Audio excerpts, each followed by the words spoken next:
ক্ষমা করে দিতে আল্লাহর বড্ড ভালো লাগে। বান্দা আল্লাহর কাছে বারবার চাক, চোখের পানি ছাড়ুক, এটা আল্লাহ পছন্দ করে। চোখের পানির যে কত পাওয়ার আপনি কল্পনাই করতে পারবেন না। অনুশোচনার চোখের পানি চোখ বেয়ে নাকের ডগা পেয়ে জমিনে পড়ার আগেই আল্লাহ এই বান্দারে মাফ করে দেয়। আমাদের ফরজ নামাজে যদি কারো ঘাটতি হয়, আমাদের অনেকের এমন হবে যে ফরজ নামাজ পড়ে নাই অলসতা করে, তখন আল্লাহ ফেরেশতাদেরকে বলবেন কি অবস্থা আমার বান্দার? বলবে আল্লাহ অনেক ফরজ নামাজের তো ঘাটতি দেখা যাচ্ছে। তখন আল্লাহ বলবে উনদুরু হাল্লি আবদি মিন তাতাওয়ু, ফরজে যদি ঘাটতি থাকে দেখো তো আমার বান্দার কিছু নফল নামাজ আছে কিনা। ফেরেশতারা এবার খুঁজে দেখবে, হ্যাঁ এই বান্দার অনেক নফল নামাজ আছে।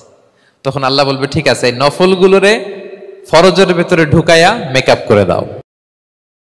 পৃথিবীতে সবচেয়ে বড় পাপ তিনটে।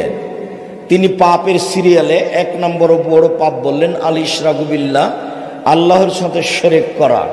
তিনি দ্বিতীয় বড় পাপ বললেন উকুকুল ওয়ালিদান, পিতামাতার অবাধ্য চলা। তিনি তৃতীয় বড় পাপ বললেন শাহাদাতুজ জুরে, মিথ্যা সাক্ষী দেওয়া। শুধুমাত্র ইবাদত বন্দেগী যদি মানুষ জান্নাতে যেতে পারত, হাদিসে বর্ণিত এই লোকটা জান্নাতে চলে যেতে পারত। ইবাদত বন্দেগী মূল, সেটা তো করতেই হবে।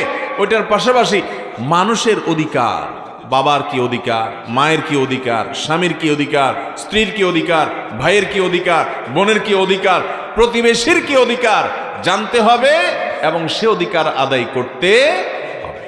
ভাইরা আমার, তাহলে আজকের এই মাহফিল থেকে আসুন আমরা একটা চ্যালেঞ্জ গ্রহণ করে উঠি। সেটা হলো পৃথিবীর যেখানেই আমি বসবাস করি না কেন, যেখানেই আমি থাকি না কেন, আমার আশেপাশে থাকা লোকদের সাথে সম্পর্ক ভালো রাখাটা আসলেই কঠিন।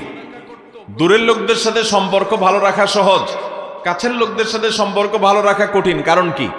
কারণ হলো একসাথে থাকতে গেলে তার দোষ ত্রুটি আমার নজরে পড়ে, তার দ্বারা আমার হয়তো একটা ক্ষতি তার অজান্তে হয়তো হয়ে যায়, তখন সম্পর্ক নষ্ট হয়, ঝগড়াঝাটি হয়, টুনটান হয়, কথা বাড়াবাড়ি হয়। ঠিক না বেঠিক? কেউ যদি 10 বার সূরা ইখলাস বা কুল হুয়াল্লাহ সূরা পাঠ করে, কয়বার? 10 বার, রাতে দিনে যে কোনো সময় 10 বার যদি কেউ কুল হুয়াল্লাহ সূরা পাঠ করে, আল্লাহ নবী সাল্লাল্লাহু আলাইহি সাল্লামের হাদিসে ওয়াদা রয়েছে আল্লাহ তাআলা ওই ব্যক্তির জন্য জান্নাতে একটা বিশাল প্রাসাদ নির্মাণ করবেন। তাশাহুদের মধ্যে আঙ্গুল তুলবেন, হয় নাড়াবেন নয় তুলে রাখবেন, এটা সুন্নাহ। আশাদ্দু আলা শাইতান মিনাল হাদিদ, শয়তানরে লোহা দিয়ে পিটাইলে যত কষ্ট পায়, তাশাহুদে বসে এই আঙ্গুলটা নাড়ালে এর চেয়ে বেশি কষ্ট পায়। সুবহানাল্লাহ কইবেন না? 3 জিনিসের দিকে তাকালেই সওয়াব। কয় জিনিস? জোরে বলেন। 1 নাম্বার আন-নাযার ইলাল মুসহাফ, কোরআনের দিকে তাকালেই সওয়াব, পড়া লাগবে না, পড়লে তো সওয়াব আছে, তাকানো মাত্রই। 2 নাম্বার আন-নাযার ইলা ওয়াজহিল ওয়ালিদাইন, মা বাবার চেহারা,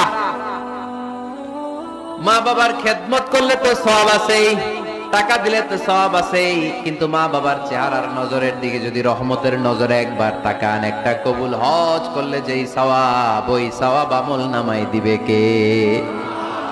মা বাবা এমন জিনিস আমরা চিনলাম না। 3 নাম্বার আল্লাহর কাবা ঘরের গিলাফের দিকে যখন নজর করে তাকাবেন, 20টা রহমত নাজিল করবে কে? সূরাতুল মুলক যে রাত্রে বেলায় তেলাওয়াত করবে, তার কবরের আযাব থেকে তারে বাঁচিয়ে দিবে কে? নাম্বার 1 ফজিলত, স্ট্যাটাস। 2 নাম্বার স্ট্যাটাস শাফাআত লি সাহিবিহা, এই সূরাটা ইসরার তেলাওয়াতকারীর জন্য কিয়ামতের দিন সুপারিশ করবে। কোরআন সুপারিশ এখানেই শেষ নয়। বিশ্বনবী বললেন মান ক্বারাআ বিহা ফি লাইলাতিন ফাকাদ আকসারা ওয়া আতাবা, রাত্রি বেলায় যে এই সূরাটা তেলাওয়াত করবে পুরো রাতটাকে বরকতময় করে দিবে কে? এজন্য বিশ্বনবী বলেন আমি চাই আমার সব উম্মত এই সূরাটা মুখস্থ করে নেক। আমার চাই আমার ছোট বড় আবাল বৃদ্ধ বনিতা সব উম্মতের হৃদয়ের মধ্যে এই সূরাটা গাঁথা থাক, মুখস্থ থাক, হিফজ করা থাক। আমরা বিশ্বনবীর উম্মত না? কথা কন। নবীর এই আশাটা আমাদের পালন করার দরকার আছে না নাই? আমরা কি পারি না এই সূরাটা মুখস্থ করে রাখতে? মাত্র 30 আয়াত, প্রতি মাসে কয়দিন? প্রতিদিন 1 আয়াত করে মুখস্থ